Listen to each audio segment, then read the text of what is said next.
To many, a walk or drive down Elm Street is just a daily routine.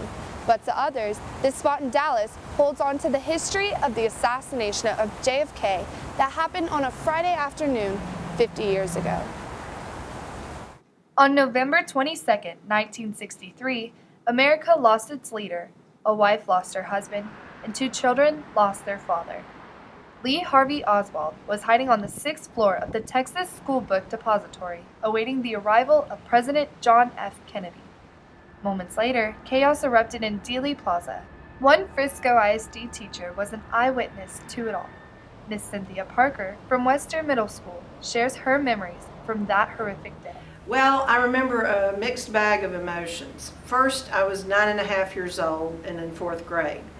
And I was at school. And my grandfather came to the school and picked me up, and it was a surprise, and took me to the parade. And he was a World War I vet. And so he was very patriotic, as was most of the country at that time. And so it was a big deal to get to see the President of the United States in a parade. So we were out at the parade, and he knew people that worked for the railroad, including some of our family. So we got to go up and park near the railroad tracks, and we went out onto the railroad trestle.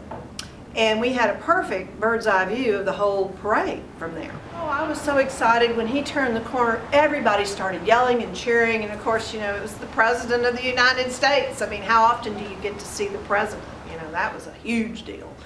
And so we were cheering and clapping, and then I heard the shot, and you know, I thought it was a firecracker. And so I didn't think much of it until my grandfather let me know that it wasn't, and he pushed me down, and I'm looking through that cement arch, and of course they went right underneath me, so I saw everything from like a bird's eye view, literally.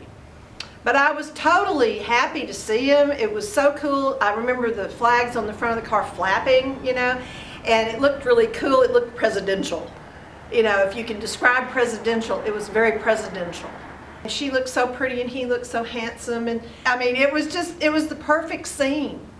And the only thing that ruined it was he got killed. And it was very traumatic for me to see that as a little kid, because you're very impressionable at that age.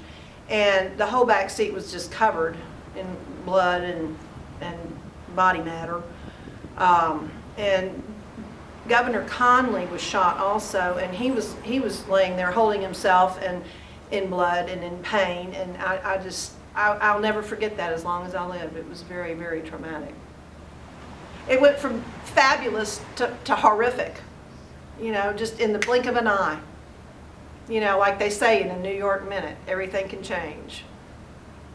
And it did. It changed the trajectory of the world. November 22nd, 1963 changed our nation forever. I'm Kayla Ritchie with Titan TV.